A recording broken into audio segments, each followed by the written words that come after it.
أعوذ بالله من الشيطان الرجيم بسم الله الرحمن الرحيم বিতাড়িত মরদুদ শয়তানের ওয়াসওয়াসা থেকে পানাহ চাই পরম করুণাময় আল্লাহ রাব্বুল আলামিনের নামে শুরু করছি। আজকে বলবো এই কোরআনে কারীমের নাজিলের উদ্দেশ্য, কোরআনে কারীমের বৈশিষ্ট্য, কোরআনে কারীমের মর্যাদা। কোরআন এক বিশাল, কোরআন যেমন বিশাল তার আলোচনাও তেমন বিশাল। কোরআনে কারীমের বৈশিষ্ট্য হচ্ছে কোরআন গোটা মানব জাতির জন্য সর্বশেষ হেদায়েতের গ্রন্থ আল্লাহর পক্ষ থেকে, আর একটি বাণীও মানুষের জন্য আসবে না। আল্লাহর পক্ষ থেকে মানুষের জন্য আর কোনো বাণী আসবে? বলুন, আসবে? আল্লাহর পক্ষ থেকে মানুষের জন্য হেদায়েতের আর কোনো কথা আসবে না। এটাই শেষ কালামে রব্বানি, আখেরি কালাম কোরআনে কারীম। এরপরে আর কোনো বাণী আল্লাহর পক্ষ থেকে আসবে না। প্রচলিত অর্থে আমরা আসমানি কিতাবগুলোকে ধর্মগ্রন্থ বলি। ধর্মগ্রন্থ আমাদের দেশের লোকেরা বলে, এবং এই ধর্মগ্রন্থের আওতায় বেদ, জিন্দাবিস্তা, ত্রিপিটক, বাইবেল ইত্যাদি গুলিকে ধর্মগ্রন্থ বলা হয়। ধর্মগ্রন্থ প্রচলিত অর্থে ধর্মগ্রন্থ বলতে যা বুঝায়, কোরআনে কারীম তেমন কোন প্রচলিত অর্থে ধর্মগ্রন্থ নয়। অন্যান্য ধর্মগ্রন্থগুলি কিছু সদাচরণের কথা বলেছে, কিছু সদাচরণের কথা বলেছেন অহিংসা পরম ধর্ম, বলা হয়েছে জীব হত্যা মহাপাপ, শত্রুকে ক্ষমা করে দিও, এই জাতীয় কিছু কথাবার্তা, কিছু মিষ্টি মিষ্টি কথাবার্তা ইত্যাদি বলা হয়েছে। এবং পৃথিবী জুড়ে স্থান কাল পাত্র ভেদে তার কোনো স্থায়ী আবেদন টিকে থাকে নাই। কোরআন হচ্ছে সেই কিতাব, কোরআন হচ্ছে সেই গ্রন্থ যা প্রচলিত অর্থে ধর্মগ্রন্থ নয়, বরং কোরআন হচ্ছে একটি পূর্ণাঙ্গ জীবন বিধান, যাকে আরবিতে বলা হয় মুকাম্মাল নিজামে হায়াত, যাকে বলা হয় কমপ্লিট কোড অফ লাইফ, যাকে বলা হয় পূর্ণাঙ্গ একটি জীবন বিধান। কোরআন শরীফ এমন কিছু নাই যা কোরআন শরীফের মধ্যে বিধৃত হয়নি। সকল কথা আল্লাহ পাকের মধ্যে বলে দিয়েছেন। একেবারে এ কোরআনে কি নাই? সব আছে। কোরআন শরীফ পিঁপড়া থেকে শুরু করে হাতি পর্যন্ত কোরআনের ভিতরে সন্নিবেশিত করা হয়েছে। পিঁপড়ার নামে একটা সূরা আছে না? নাম কি? সূরা আন-নামল। আবার হাতির নামেও একটা সূরা আছে, নাম কি? সূরা ফিল। লোহার নামে সূরা আছে, মাকড়সার নামে সূরা আছে, মৌমাছির নামে সূরা আছে, মানুষের নামেও সূরা আছে। মানুষের ভেতরে দুটো শ্রেণী, পুরুষ এবং নারী, মহিলাদের কেউ বাদ দেওয়া হয় নাই, তাদের জন্য একটা সূরা আছে, নাম কি? তাহলে পিঁপড়া থেকে শুরু করে হাতি আর মানুষ, তার প্রয়োজনীয় যা কিছু সব কিছুকে আল্লাহ পাক কোরআনে কারীমের মধ্যে সন্নিবেশিত করে দিয়েছেন।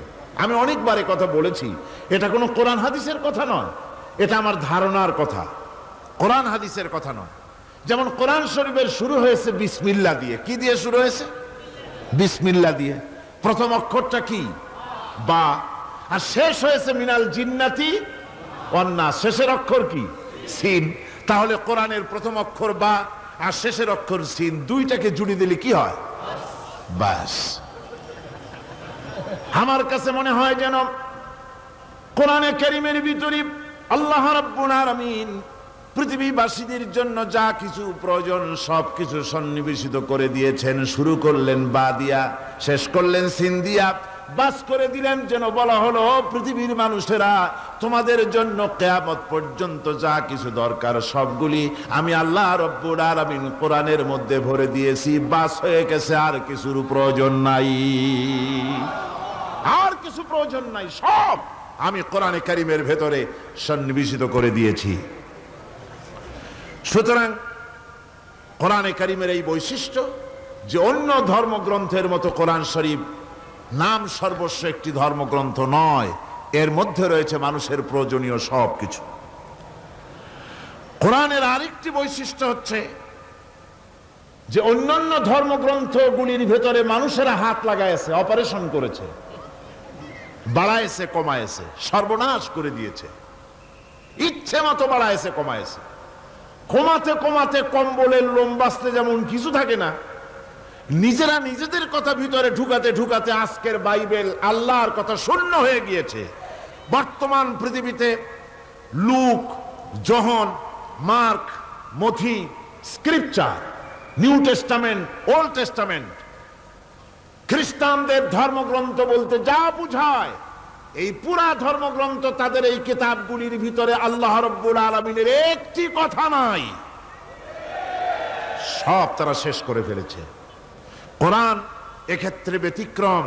এ কোরআন একমাত্র কিতাব যা আজ পর্যন্ত অকৃত্রিম এবং অবিকৃত অবস্থায় বিশ্ব মানব সভ্যতার সামনে বিজয় গৌরব নিয়ে দেদীপ্যমান হয়ে আছে দ্বীপ্রহরের সূর্যের মতো, যার ভিতরে কোনো ভুল নাই, যার ভেতরে কোনো ত্রুটি নাই।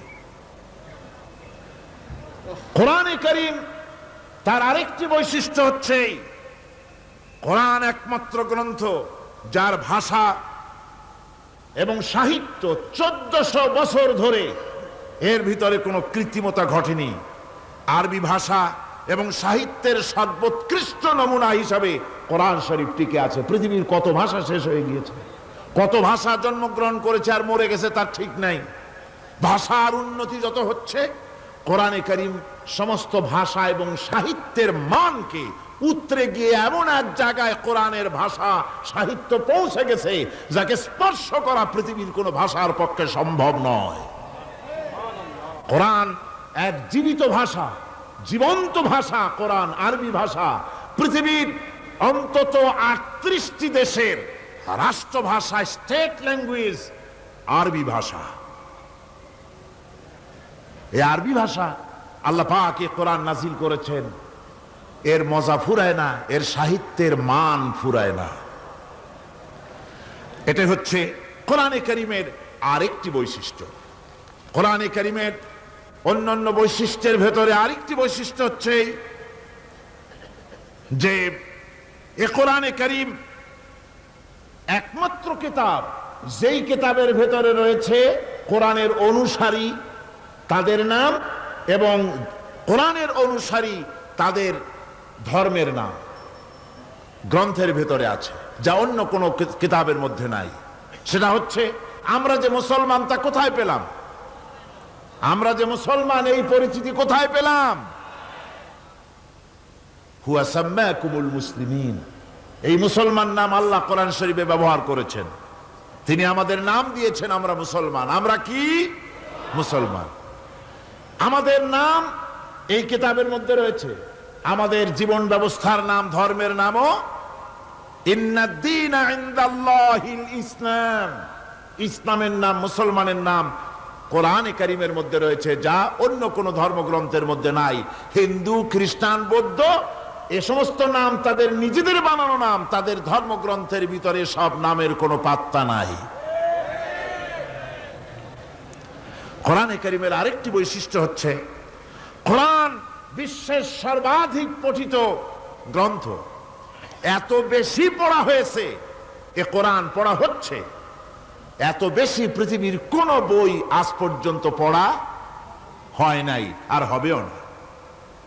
কোরআনে কারীমের আরেকটি বৈশিষ্ট্য হচ্ছে এই বিশাল ধর্মগ্রন্থ, এই বিশাল জীবন ব্যবস্থা, এই বিশাল কিতাব মানুষেরা মুখস্থ করেছে। আপনি আমাকে বলেন, নিজের ভাষা নয়, নিজের মায়ের ভাষা নয়, এমন এক বিশাল কিতাব মানুষ মুখস্থ করতে পেরেছে, এর কোন নমুনা আছে দুনিয়ায়? এর কোন নমুনা আছে? মাতৃভাষা নয়, অথচ পৃথিবীর ইংরেজ হোক, উর্দুভাষী হোক, ল্যাটিন হোক, তেলুগু হোক, ডাচ হোক, ফ্রান্স হোক, যে কোনো ভাষা, বাংলা ভাষা হোক, সমস্ত ভাষার লোকেরা কোরআনে কারীমকে মুখস্থ করতেছে। সুবহানাল্লাহি বিহামদি। আমাদের দেশেও লক্ষ লক্ষ হাফেজে কোরআন বর্তমান রয়েছে। এটা হচ্ছে কোরআনে কারীমের আরেকটি বিরাট রকমের বৈশিষ্ট্য। কোরআনে কারীমের অফুরন্ত বৈশিষ্ট্যের ভেতরে এটাও একটি, কোরআন হচ্ছে একটি বিরাট মুজিজা। কোরআন একটি মুজিজা। কোরআন একটি কি মুজিজা। দুনিয়ায় যত নবী আল্লাহ পাঠিয়েছেন, সমস্ত নবীদেরকে তিনটা জিনিস দিয়েছেন। কয়টা জিনিস কন্ত? তিনটা। ওয়াহি, হুসনে খুলক আর মুজিজা। একটা হচ্ছে ওহী, আর একটা হচ্ছে উন্নত মানের চরিত্র, আর একটা হচ্ছে কি মুজিজা। এই মুজিজা সকল নবীকে দেওয়া হয়েছে। মুজিজা হচ্ছে সমকালীন যুগের বড় যে কোনো শক্তিকে দুর্বল করে দেয়, যে কোনো জিনিসকে দুর্বল করে দেওয়ার মতো ক্ষমতা রাখে যে জিনিস, তার নাম মুজিজা। মুসা আলাইহিস সালামের জামানায় জাদুর প্রভাব ছিল। তখন আল্লাহ রাব্বুল আলামিন মুসা আলাইহিস সালামকে একটা মুজিজা দিলেন। কি দিলেন? আল্লাহ রাব্বুল আলামিন বললেন, ওয়ামা তিলকা বিয়ামিনিকা ইয়া মূসা। মুসা, তোমার ডান হাতে ওটা কি? তিনি বললেন, এটি একটি লাঠি। আল্লাহ পাক বললেন, লাঠি তো ঠিকই, কিন্তু এর মধ্যে আরো এক ক্ষমতা আছে, তুমি জানো না, লাঠিকে ফেলে দাও। লাঠি ফেলে দিলেন। কি হয়ে গেল? হিয়া হাইয়াতুন তাসআ। বিরাট এক সাপে পরিণত হয়ে গেল। এই সাপ নিয়ে, এই লাঠি নিয়ে তিনি জাদুকরদের মোকাবেলা করলেন। জাদুকরেরা বলল, আপনি আগে দেখাবেন জাদু না আমরা দেখাবো আগে? মুসা আলাইহিস সালাম বললেন, তোমরা আগে দেখাও। তারা জাদু মন্ত্র পুত করে আশেপাশের সব জিনিসগুলিকে বাঘ, সিংহ ইত্যাদি বানিয়ে ফেললো। এগুলি ঝাঁপিয়ে পড়লো মুসা আলাইহিস সালামের উপরে। ক্ষণিক সময়ের জন্য মুসা আলাইহিস সালাম ঘাবড়ে গেলেন। আল্লাহ রাব্বুল আলামিন হযরতে মুসাকে ডেকে বললেন, মুসা রে, ভয় পাওয়ার কোনো কারণ নাই। প্রতিষ্ঠিত একটি সরকারের বিরুদ্ধে তোমাকে নামায় দিয়া ময়দানে তোমাকে আমি একা ছেড়ে দেই নাই। আমি আল্লাহ রাব্বুল আলামিন তোমার সাথে আছি। হাতের লাঠি ছেড়ে দাও। মুসা আলাইহিস সালাম লাঠি ছেড়ে দিলেন। লাঠি সাপ হয়ে গেল। হা করলো। জাদুকরদের তৈরি করা সমস্ত বাঘ, সিংহ, সাপ মুসা আলাইহিস সালামের লাঠি মার্কা সাপের পেটের মধ্যে গিয়া ঢুকলো। জাদুকরেরা মনে করলো, আমরা যা দেখালাম তা তো জাদু। নিঃসন্দেহে মুসা আলাইহিস সালাম যা দেখালেন তা নিঃসন্দেহে জাদু নয়, কারণ জাদু তো খেয়ে ফেলে দিয়েছে। কাজী জাদু যে জিনিসে খায় সেটা তো জাদু না, সেটা জাদুর বাবা অথবা দাদা। এটা ছিল মুসা আলাইহিস সালামের মুজিজা। হযরত দাউদ আলাইহিস সালামের মুজিজা ছিল, আল্লাহ রাব্বুল আলামিন তাকে মুজিজা দিয়েছিলেন, গলার সুন্দর আওয়াজ দিয়েছিলেন। তিনি যখন জাব্বুর শরীফ তেলাওয়াত করতেন, উড়ন্ত পাখিরা ওড়া বন্ধ করে চতুর্দিকে বসে আল্লাহর কালাম শুনত। তিনি লোহা দিয়ে অস্ত্র তৈরি করতেন। অস্ত্র বানাবার সময় আগুন দিয়ে লোহা পোড়ায় অস্ত্র বানাতে হয়। দাউদ আলাইহিস সালামের তার প্রয়োজন ছিল না। তিনি যখন লোহা হাতির ভিতরে নিয়ে চাপ দিতেন, লোহা পানি হয়ে আঙ্গুলের ফাঁক দিয়া গলে পড়ে যেত। এটা ছিল তার মুজিজা। হযরত সুলাইমান, আল্লাহ রাব্বুল আলামিন তাকে মুজিজা দান করলেন। কোরআনে কারীমের ভিতরে রব্বুল আলামিন বলেন, হযরত সুলাইমান আলাইহিস সালাম সকাল বেলায় বিনা মেশিনে, বিনা ইঞ্জিনে তক্তার উপরে বসে যেতেন। তক্তা 1 মাসের পথ অতিক্রম করত। আবার সন্ধ্যা বেলায় বসতেন, এই তক্তা আর 1 মাসের পথ অতিক্রম করে যেত।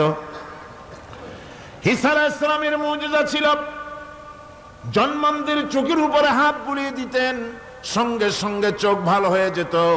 কুষ্ঠব্যাধিগ্রস্ত লোকের গায়ে হাত বুলাতেন, সঙ্গে সঙ্গে কুষ্ঠব্যাধি ভালো হয়ে যেত। এই হলো তাদের মুজিজা। পয়গম্বরেরা বিদায় হয়ে গেলেন, মুজিজা বিদায় হয়ে গেল। দাউদ আলাইহিস সালাম বিদায় হলেন, মুজিজার সাথে নিয়ে গেলেন।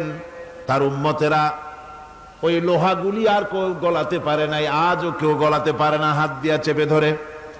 সুলাইমান আলাইহিস সালাম দুনিয়া থেকে বিদায় হয়ে গেছেন, মুজিজা নিয়ে কবরে চলে গেছেন। আজ আর তার অনুসারীরা অথবা দুনিয়ার কোন মানুষ বিনা ইঞ্জিনে তক্তায় বসে আর হাওয়ায় উঠতে পারবে না।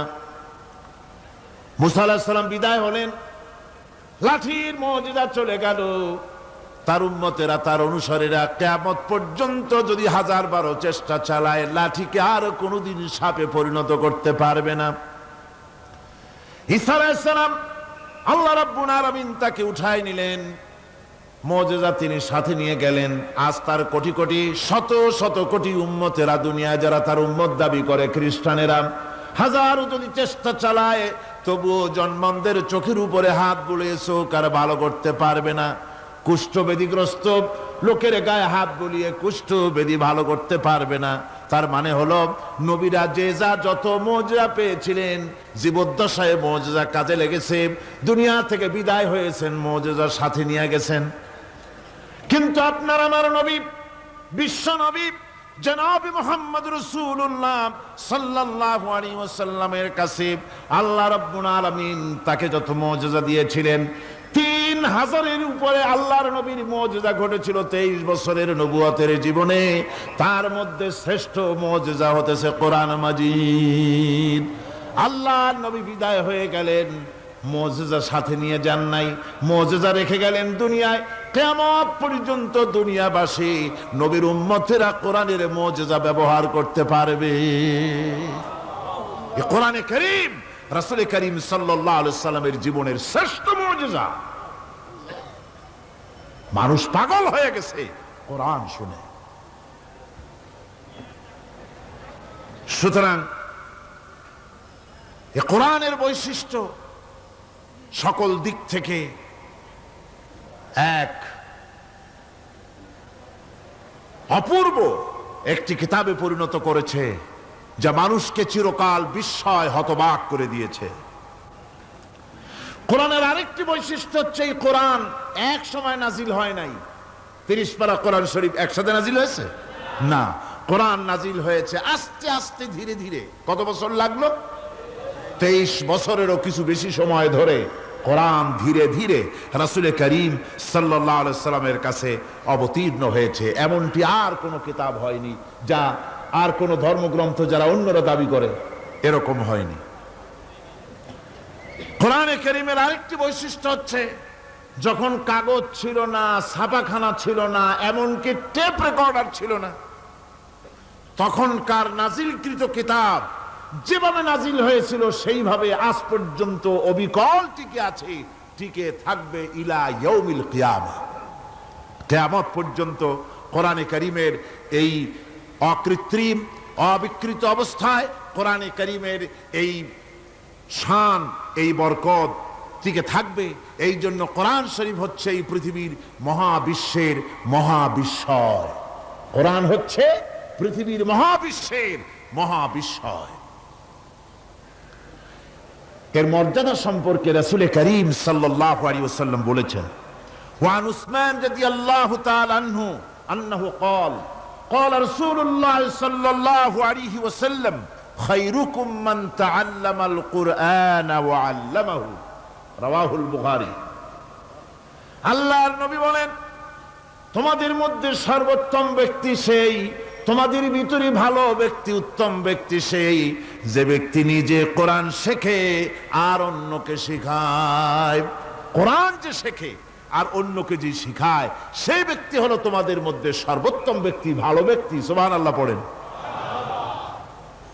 কোরআনে কারীমের এই মর্যাদা সম্পর্কে রাসূল করিম সাল্লাল্লাহু আলাইহি সাল্লাম বলেছেন, দুই ব্যক্তিকে, দুই শ্রেণীর লোককে ঈর্ষা করা যায়। অমুকে বিরাট বাড়ি করেছে, সে বাড়ি দেখে হিংসা হয়, আমি ওরকম বাড়ি করব, অমুকের মতো নেতা হব, অমুকের মতো বড় লোক হতে হবে। পরশ্রী কাতরতা অথবা ঈর্ষা করা, এরকমের ঈর্ষা করা জায়েজ নাই। রাসূলুল্লাহ বলেছেন, দুই ব্যক্তির সঙ্গে ঈর্ষা করা যায়।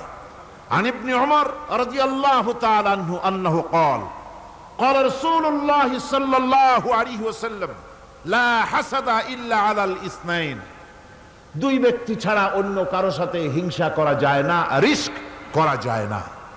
কোন কোন ব্যক্তি? রাজুলুন আতাহুল্লাহুল কুরআন ফাহুয়া ইয়াকুমু বিহি আনা আল-লাইলি ওয়া আনা আন-নাহার। ওই ব্যক্তির সঙ্গে ঈর্ষা করা যায়, হিংসা করা যায় যে ব্যক্তিকে আল্লাহ পাক কোরআনের ইলম দান করেছেন। সে ব্যক্তি দিন রাত কোরআন তেলাওয়াত করে, কোরআনের উপরে আমল করে, কোরআনের উপরে থাকে, মানুষকে কোরআনের দাওয়াত দেয়। ওই লোকের সাথে ঈর্ষা করা দরকার যে তার মতো হতে চায়। ওয়ারাজুলুন আতাহুল্লাহু মালান ফাহুয়া ইউনফিকু মিনহু আনা আল-লাইলি ওয়া আনা আন-নাহার। মুত্তাফাকুন আলাইহি, বুখারী মুসলিমের হাদিস। রাসূলুল্লাহ বলছেন, অন্য আরেক ব্যক্তি হচ্ছে যে ব্যক্তিকে আল্লাহ পাক মাল দিয়েছেন, সম্পদ দিয়েছেন, ওই ব্যক্তি তার মাল আর সম্পদকে দিন রাত দুহাতে আল্লাহর রাস্তায় খরচ করে। তার মতো হওয়ার জন্য তার সাথে ঈর্ষা করা যেতে পারে। আমার বন্ধুগণ, এ কোরআন হচ্ছে এমন এক কিতাব যে কোরআনকে নিয়ে যারা অগ্রসর হয় আল্লাহ তাদেরকে বাড়ায় দেন, আর কোরআনের সাথে যারা হিংসা করে, বিদ্বেষ করে, আল্লাহ তাদেরকে অধঃপাতিত করে দেন।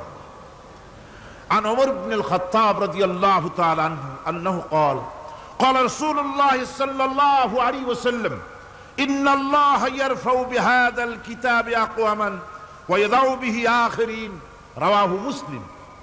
হযরত ওমর রাদিয়াল্লাহু তাআলা আনহু বলছেন যে আল্লাহ পাক এই কোরআনের সাহায্যে এক শ্রেণীর লোককে প্রতিষ্ঠিত করবেন দুনিয়ার বুকে, এবং আখিরাতেও আরেক শ্রেণীর লোককে করবেন অধঃপাতিত। যারা কোরআনের সাথে বিরোধিতা করবে, তারা যদি হিরো হয় আল্লাহ তাদেরকে জিরো বানাবেন। কি বানাবেন? জোরে কোন কি বানাবেন? জিরো বানিয়ে দিবেন। আর কোরআনকে নিয়ে যারা আগ বাড়ে, তারা যদি জিরো হয় আল্লাহ পাক তাদেরকে কি বানায় দেন? কোরআনের সাথে বিরোধিতা আজকের নতুন কিছু নয়, আবহমান কাল থেকে কোরআনের সাথে চলছে বিরোধিতা। কবি সম্রাট আল্লামা ইকবাল, আল্লাহ তাকে জান্নাতুল ফেরদাউস নসিব করুন, সবাই বলুন আমিন। আল্লামা ইকবাল বলেছেন, সতীজা কর রহা হ্যায় আসল সে তাইমরোজ, सतीजा कर रहा है असल से ताइमरोज, चरागे मुस्तफा भी से शरारे बुलहबीस। মুহাম্মদ সাল্লাল্লাহু আলাইহি ওয়াসাল্লামের দীপ শিখার সাথে, আল্লাহর দ্বীনের সাথে আবু জাহাল, আবু লাহাবের অগ্নিস্ফুলিঙ্গের সংঘর্ষ আবহমান কাল থেকে লেগে এসেছে। কিন্তু ওদের এই অগ্নিস্ফুলিঙ্গের টক্কর লেগে মুহাম্মদ সাল্লাল্লাহু আলাইহি ওয়াসাল্লামের টিম টিম করে জ্বলে ওঠা এই প্রদীপটি প্রচন্ড ঝড়ো হাওয়ার মুখে, টর্নেডো আর গর্কির মুখে নিভে যায়নি, জ্বলছে, জ্বলবে কিয়ামত পর্যন্ত। এটাকে নিভাবার ক্ষমতা বিশ্বের কোনো মানুষের নাই। ফু দিয়ে কেউ যদি নিভাতে চায়, চেহারা শুদ্ধ, মাথা শুদ্ধ, পুড়ে ছাই হয়ে যাবে, কোরআনের আলোকে নির্বাপিত করতে পারবে না।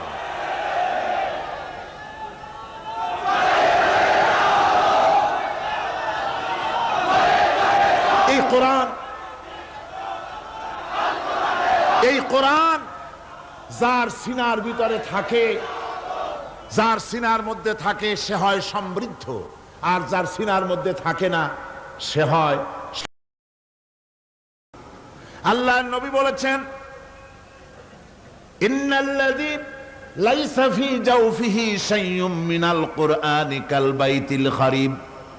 যেই দেহের ভিতরে কোরআন নাই, যেই দেহের ভিতরে, যেই সিনার ভিতরে কোরআন নাই, ওই মানুষটা হতেছে একটা সাড়া বাড়ির মতো, একটা উজাড় বাড়ির মতো, বিরান বাড়ির মতো। বিরান বাড়িতে কি থাকে? সাড়া বাড়িতে কি থাকে? কি কয়? না না, ভূত কিসের? খামোখাই ভয় পান আপনারা। ভূত বলে কিছু নাই। হ্যাঁ, শয়তান থাকে, জিন থাকে, তারপরে ওর মধ্যে আর কি থাকে? উতুম পেঁচা থাকে, ইঁদুর থাকে, তেলাপোকা থাকে, উই পোকা থাকে, বাঁদর থাকে, উল্লুক থাকে, সাপ থাকে। রাসূলুল্লাহর কথা দেখেন, কি সুন্দর কথা, সুবহানাল্লাহ সুবহানাল্লাহ। যে দেহের ভিতরে কোরআন নাই, সারা বাড়িতে যা থাকে, পোড়ো বাড়িতে যা থাকে, বিরান বাড়িতে যা থাকে, যে দেহে কোরআন নাই সেই দেহের মধ্যে তাই থাকে। আজ দেখুন বাংলাদেশের শিক্ষাঙ্গনে, কলেজ ইউনিভার্সিটিগুলিতে কোরআন পড়ানো হয় না। বলেন ঠিক কিনা? আমাদের বিশ্ববিদ্যালয়গুলিতে কোরআন পড়ানো হয়, তাফসীর পড়ানো হয়, হাদিস পড়ানো হয়? হয় না। হাদিস কোরআন আল্লাহর কালাম পড়ানো হয় না বলে অবস্থা কি হয়েছে? হাদিস থেকে মিলায় নেন। ইন্নাল্লাযী লাইসা ফি জাওফিহি শাইয়্যুম মিনাল কুরআনি কাল বাইতিল খারিব। কোরআন নাই তো সারা বাড়ি। কোরআন নাই তো কি আছে? যে ঘরের মধ্যে মানুষ নাই, উল্লুক থাকে, ভাল্লুক থাকে, শয়তান থাকে, তেলাপোকা থাকে, সারপোকা থাকে, হিংস্র প্রাণী ভরপুর থাকে। যে শিক্ষা প্রতিষ্ঠানে কোরআন পড়ানো হয় না, সেখানেও সন্ত্রাসীরা বাস করতে পারে, ভালো মানুষ টিকতে পারে না।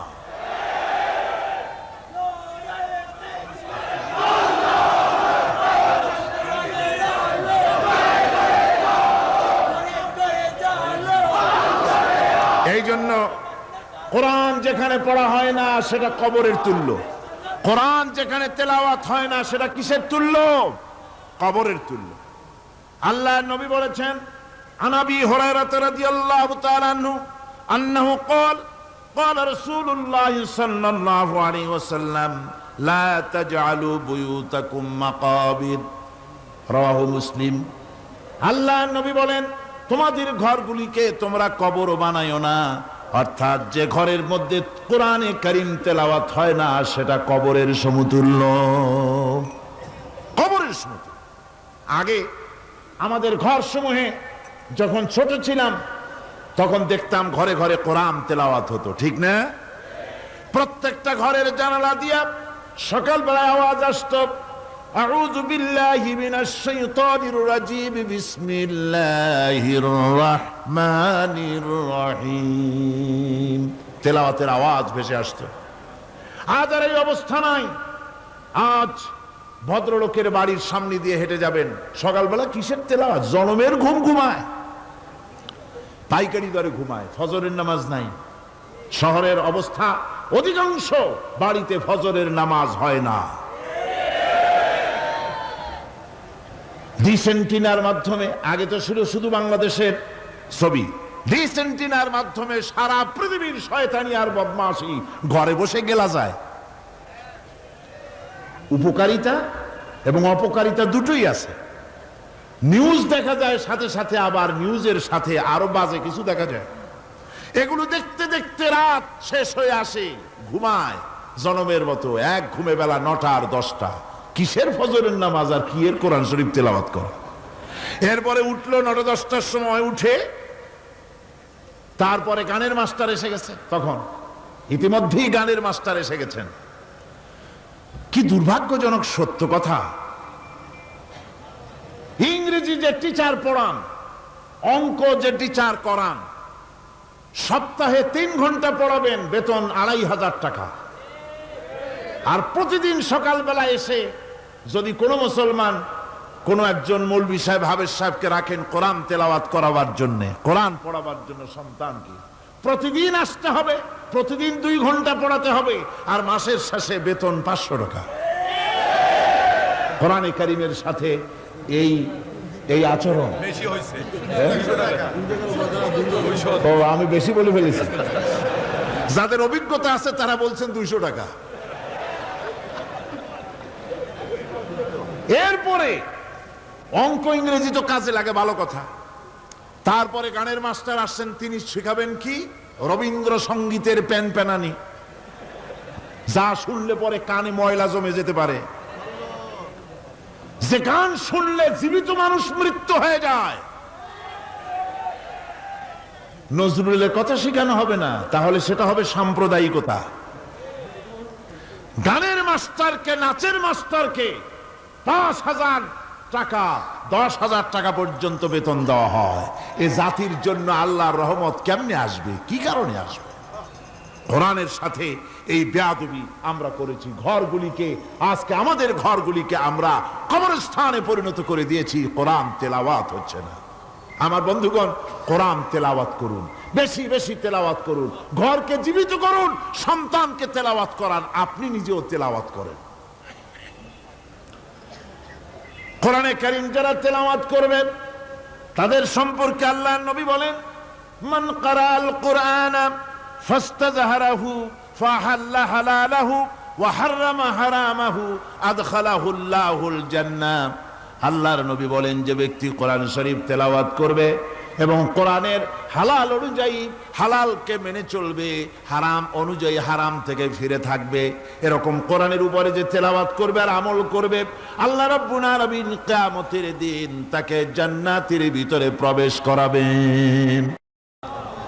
শুধু বেহেশতে যাবে না, ওয়াসাফাহু ফি আশরাতিন মিন আহলি বাইতিহি কুল্লুহুম কাদ ওয়াজাবাত লাহুন নার।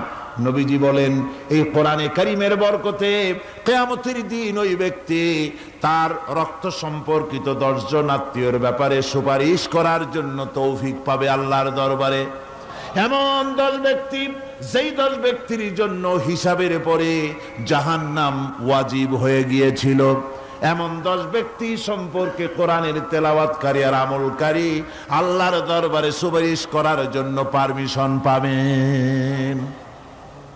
এমন নিয়ামত, সেই নিয়ামত থেকে আমরা বঞ্চিত হয়ে যাচ্ছি।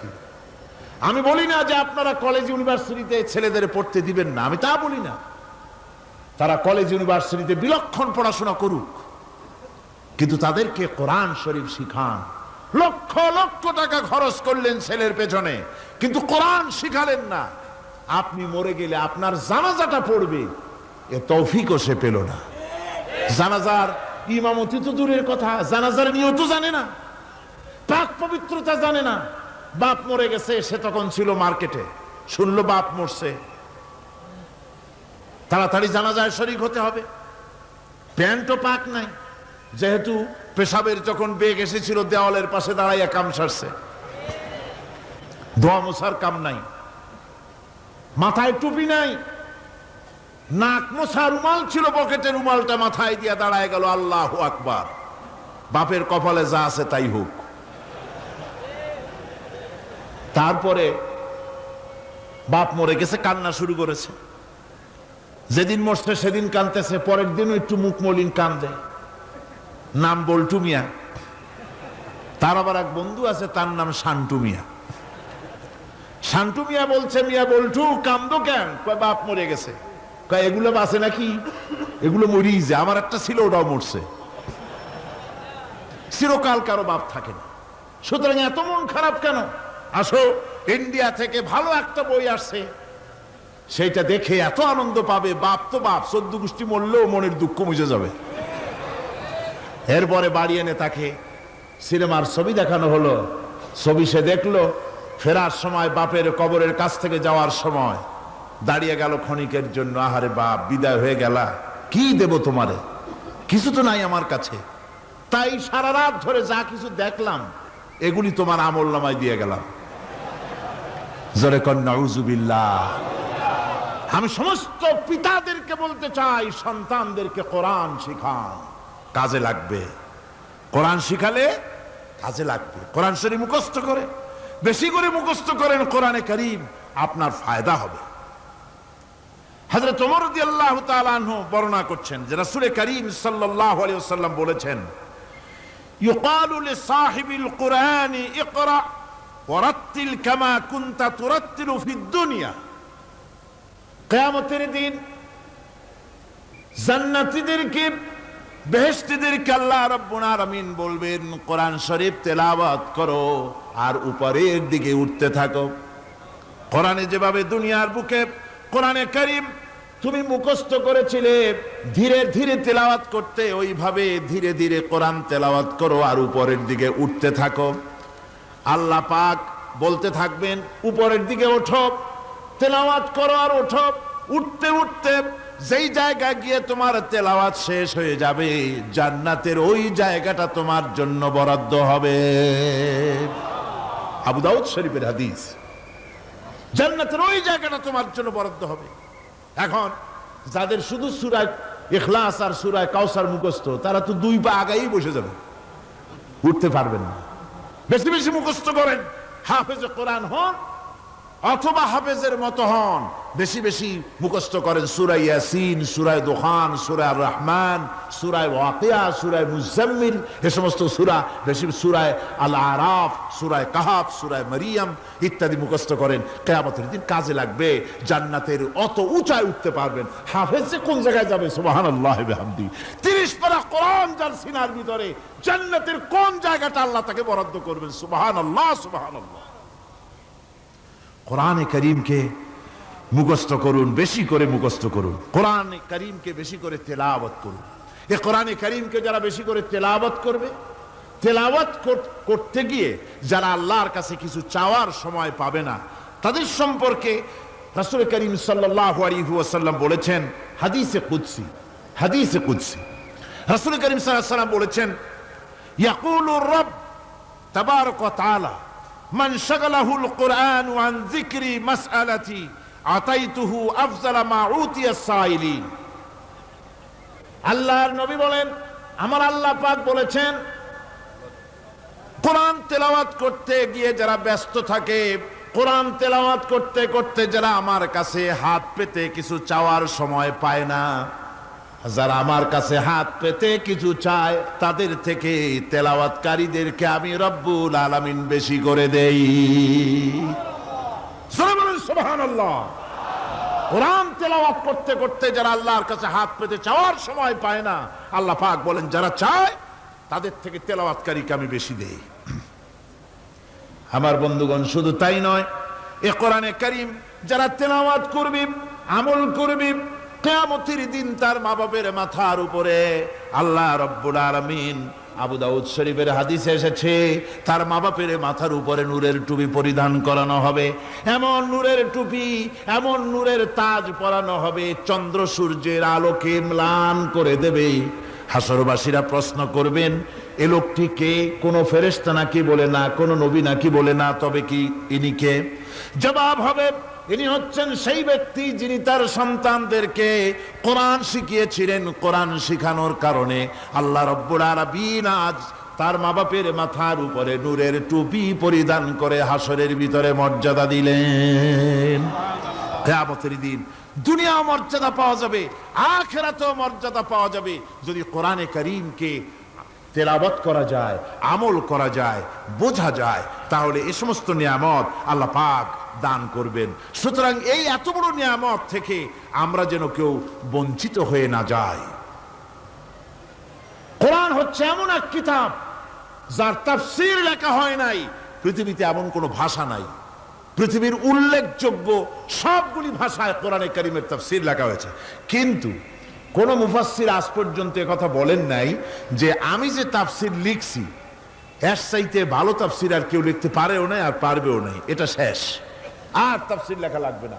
এ কথা কেউ বলতে পেরেছে? জোরে বলেন, পেরেছে? পারে নাই। তার কারণ কি? আল্লাহ রাব্বুল আলামিন বলেন, قُلْ لَوْ كَانَ الْبَحْرُ مِدَادًا لِكَلِمَاتِ رَبِّي لَنَفِدَ الْبَحْرُ قَبْلَ أَن تَنفَدَ كَلِمَاتُ رَبِّي وَلَوْ جِئْنَا بِمِثْلِهِ مَدَدًا। আল্লাহ পাক বলেন, নবী আপনি বলুন, আমার রবের কথাগুলি লেখার জন্য যদি সমুদ্রের পানিগুলি, সমুদ্রের সমস্ত পানিগুলি যদি কালিতে পরিণত হয়ে যায়, আর আমার রবের কথাগুলি যদি লেখা শুরু হয়ে যায়, আমার রবের কথাগুলি লেখার পূর্বে সমস্ত সমুদ্রের পানিগুলি শেষ হয়ে যাবে। তারপরে যদি আবার সমুদ্র ভরে দেওয়া হয়, আরো যদি লেখা হয়, তবুও আমার রবের কথা লেখা শেষ হবে না।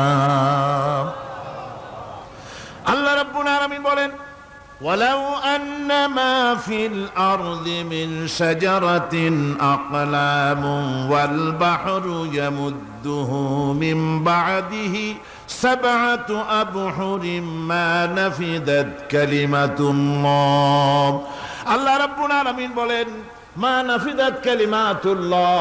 আল্লাহ পাক বলেন, 7টা সমুদ্রের পানি যদি একত্রিত করা হয়, 7টা সমুদ্রের পানি যদি এক জায়গায় করা হয়, এই পানিগুলি যদি কালিতে পরিণত হয়ে যায়, আর পৃথিবীর সমস্ত গাছগুলি যদি কলমে পরিণত হয়ে যায়, ওই গাছগুলি দিয়ে যদি ওই পানি রূপ কালি দিয়ে আমার প্রভুর কথা, আল্লাহ রাব্বুল আলামিনের কোরআনের কথা যদি লেখা শুরু হয়ে যায়, লিখতে লিখতে সমস্ত পানিগুলি গাছগুলি শেষ হয়ে যাবে, আল্লাহ পাকের কালামের ব্যাখ্যা লেখা শেষ হবে না। মা নাফিদাত কালিমাতুল্লাহ, আল্লাহর কথা লেখা শেষ হবে না। এত বড় বিরাট আজিম কিতাব আল্লাহ পাক আমাদেরকে দান করেছেন, সুবহানাল্লাহ পড়েন। এই কিতাবের এত বড় গুরুভার আল্লাহ রাব্বুল আলামিন বলেছেন, লাউ আনজালনা হাযাল কুরআনা আলা জাবালিন লারাআইতাহু খাশিআম মুতাসাদ্দিআম মিন খাশিয়াতিল্লাহ। আমি যদি এই কোরআনকে পর্বতের উপরে নাজিল করতাম, তাহলে তুমি দেখতে পেতে আমার ভয় ভীত সন্ত্রস্ত হয়ে পাহাড়গুলো চূর্ণ বিচূর্ণ হয়ে যেত। এত বড় আসিম কিতাব আমি তোমাদেরকে দান করেছি, যার গুরুভার বহন করতে কেউ রাজি হয়নি, পাহাড় পর্বত কেউ রাজি হয়নি, মানুষ রাজি হয়েছে। এই মানুষের উপরে আমি এটা অবতীর্ণ করেছি, গোটা বিশ্ববাসীর সামনে এই কিতাব আমি দিয়েছি তোমাদেরকে, এর দ্বারা হেদায়েত তোমরা গ্রহণ করবে। কিয়ামতের দিন আল্লাহর এই বিরাট নিয়ামত আমাদেরকে দান করলেন, আমরা এই নিয়ামতের না শুকর করেছি, অর্থাৎ এই কোরআনকে আমরা ব্যবহার করেছি, সঠিকভাবে করি নাই, বেঠিকভাবে করেছি। প্রথম দিন দ্বিতীয় দিন আমি বলেছি কোরআন শরীফকে শুধু তাবিজ তুমারের জন্য, শুধু সওয়াবের জন্য তেলাওয়াত করেছি। আসলে শুধু সওয়াবের জন্য তো আসেনি কোরআন। কোরআন বুঝতে হবে, আমল করতে হবে, তবে না শান্তি পাবো। আপনি যদি কোরআন হচ্ছে মানুষের জীবন সমস্যার সমাধানের গ্রন্থ, ওষুধ খেলে রোগ ভালো হয়। ওষুধ খেলে কি হয়?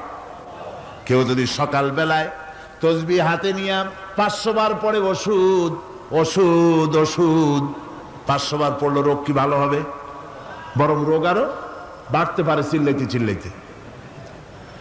শীতের জন্য লেপ গায়ে যায় না দিয়া কেউ যদি চিল্লাইতে থাকে, জিকির করে লেপ্ত শোক লেপ্ত শোক লেপ্ত শোক, শীত কি বন্ধ হবে নাকি?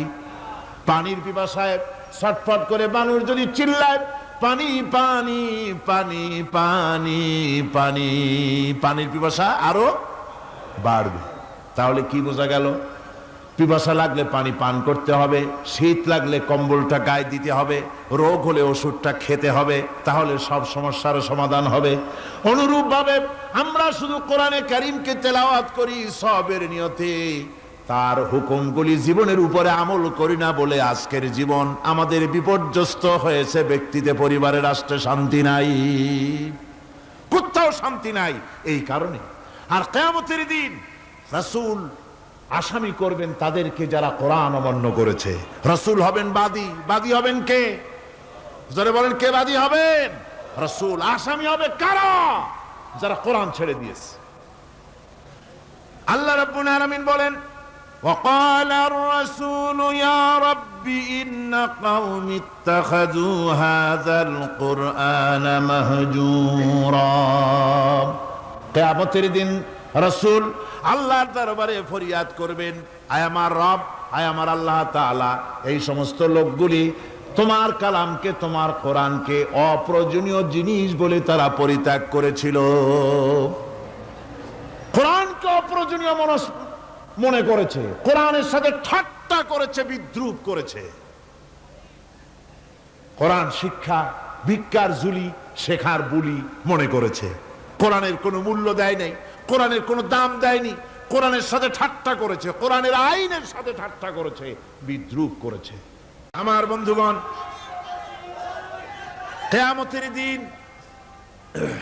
কিয়ামতের দিন যখন এরা উপস্থিত হবে আল্লাহর দরবারে, আল্লাহ রাব্বুল আলামিন কোরআনের সাথে যারা ঠাট্টা করেছে, বিদ্রুপ করেছে, কোরআনের আইনকে নিয়ে যারা ঠাট্টা বিদ্রুপ মজাক উড়াইছে, কিয়ামতের দিন তাদেরকে বলা হবে, ওয়াকিলাল ইয়াউমা নানসাকুম কামা নাসিতুম লিকা ইয়াউমিকুম হাযা।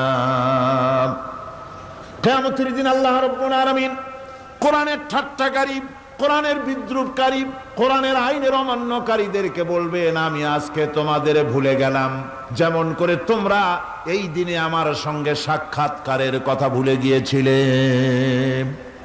তোমরা যেমন আমার আজকের এই কিয়ামতের দিনের কথা যারা ভুলে গিয়েছিলে, আজকে আমিও তোমাদেরকে ভুলে গেলাম। এরপরে কি হবে? ওয়ামাওয়াকুমুন নার ওয়া মা লাকুম মিন নাসিরিন। আল্লাহ পাক বলেন এরপরে এদের জায়গা হবে জাহান্নাম, আর এদের সাহায্যকারীও কেউ থাকবে না, জাহান্নামে চিরকাল থাকতে হবে। এটা এই জন্য যে তারা আল্লাহর কোরআনের সঙ্গে ঠাট্টা করেছে, বিদ্রুপ করেছে, কোরআনের আইন মানে নাই, কোরআনের আইনকে অমান্য করে চলেছে। এই জন্য কিয়ামতের দিন আল্লাহ রাব্বুল আলামিন তাদেরকে শাস্তি প্রদান করবেন। কোরআন পৃথিবীর বুকে আল্লাহ নাজিল করেছেন, শুধু তেলাওয়াত করবেন ঝুলে ঝুলে, এজন্য নয়। কি জন্য নাজিল হলো? এবার উদ্দেশ্য শুনুন। আল্লাহ পাক বলেন আর রহমান আল্লামাল কুরআন। আল্লাহ রাব্বুল আলামিন তিনি হলেন এমন দয়াবান, এমন রহমান, যিনি কোরআন শিখালেন। কি কারণে শিখালেন? কোরআন নাজিলের উদ্দেশ্য কি? আল্লাহ পাক বলেন ইন্না আনজালনা ইলাইকাল কিতাবা বিল হাক্কি লিতাহকুমা বাইনান নাসি বিমা আরাকাল্লাহ। আল্লাহ পাক বলেন এই কিতাব আমি আপনার প্রতি অবতীর্ণ করেছি এই জন্যে যাতে করে আপনি আল্লাহর প্রদর্শিত এই বিধান অনুযায়ী মানুষের উপরে বিচার ফয়সালা করতে পারেন। মানুষের উপরে আইন চলবে আল্লাহ। কার আইন? জোরে বলেন কার আইন? আলা লাহুল খালক ওয়াল আমর। সৃষ্টি যার, আইন চলবে কার? আল্লাহ পাক বলেন এই জন্য নাজিল করলাম, কোরআন নাজিল করেছি যাতে করে কোরআনের আইন দিয়ে বিচার ফয়সালা করতে পারেন, সেই জন্যই কোরআন নাজিল করলাম। আসলে আল্লাহর নবীর এই পৃথিবীতে আগমনের উদ্দেশ্য ওটাই ছিল।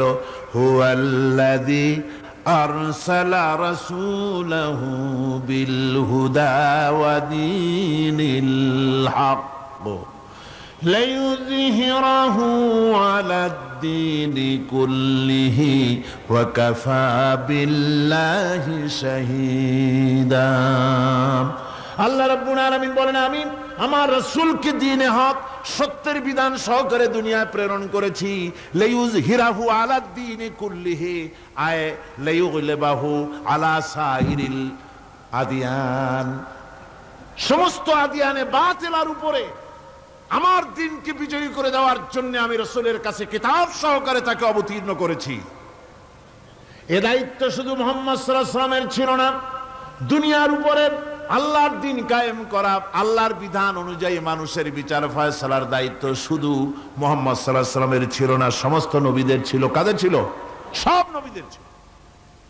ফাবাআসাল্লাহু আন-নাবিয়্যিনা মুবাশশিরিনা মুনযিরিন وأنزل معهم الكتاب بالحق ليحكم بين الناس। আল্লাহ পাক বলেন সমস্ত নবীদের কাছে আমি কিতাব অবতীর্ণ করেছি এই জন্য যে তারা সহজ এবং সোজা পথে যারা চলতে চায় তাদেরকে তিনি সুসংবাদ দিবেন, আর বাঁকা পথে যারা চলবে তাদেরকে তিনি জাহান্নামের ভীতি প্রদর্শন করবেন।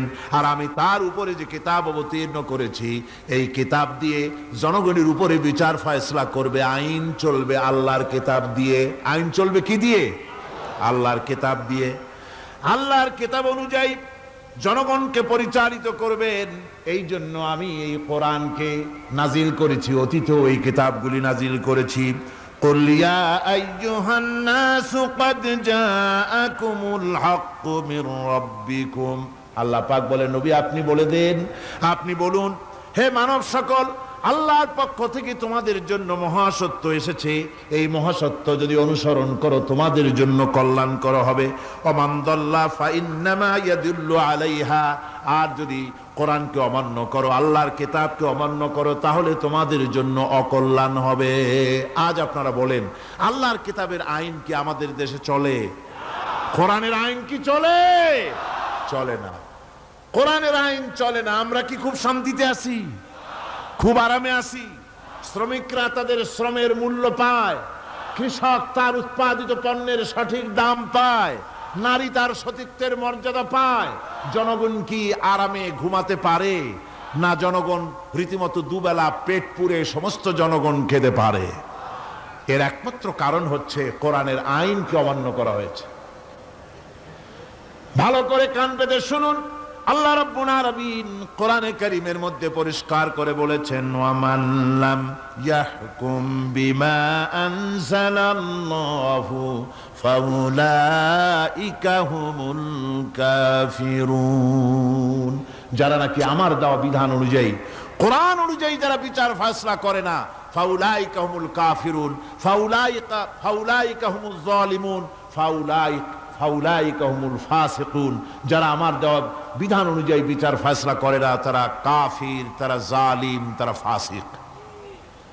সুতরাং এর ভিতরে এই জুলমের মধ্যে জালিমদের অন্তর্গত, ফাসিকদের অন্তর্গত হয়ে বাংলাদেশের বহু মুসলমান, পৃথিবীর বহু এলাকার মুসলমান এর মধ্যে লিপ্ত হয়ে আছে। কোরআনের আইন চালু না করলে পরে, কোরআনের আইন না মানলে পরে জালিম হতে হবে, কাফির হতে হবে, ফাসিক হতে হবে। অর্থাৎ যতখানি না মানবেন ততখানি এই বিশেষণে বিভূষিত হতে হবে। আমার বক্তব্য হচ্ছে, কোরআনে কারীম পৃথিবীতে এসেছে শাসন করতে দুনিয়াকে। তার মধ্যে রয়েছে রাজনীতি, অর্থনীতি, সব কিছু।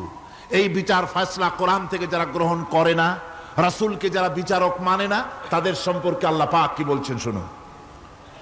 فلا وربك لا يؤمنون حتى يحكموك فيما شجر بينهم ثم لا يجدوا في أنفسهم حرجا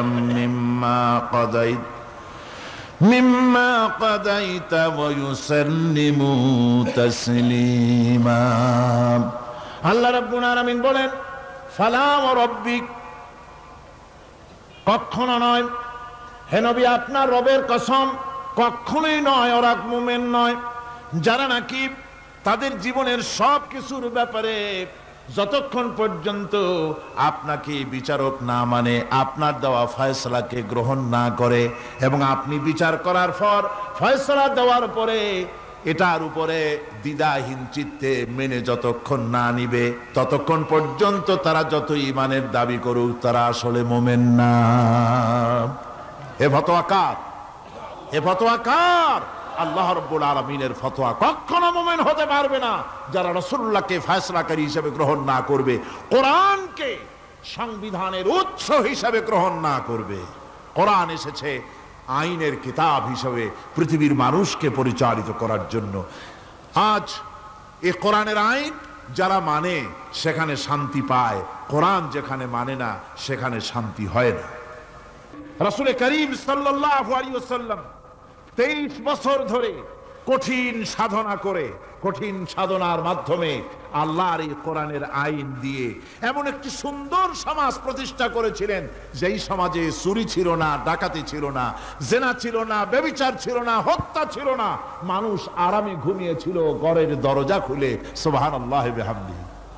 আপনারা কি চান মদিনার সেই শাসনের মতো, মদিনার সেই সুন্দর নিরাপত্তাপূর্ণ ভীতিহীন সেই সমাজের মতো সুন্দর একটি সমাজ বাংলাদেশেও চালু হোক? তা কি আপনারা চান? কারা কারা চান দেখি তো, কারা কারা চান?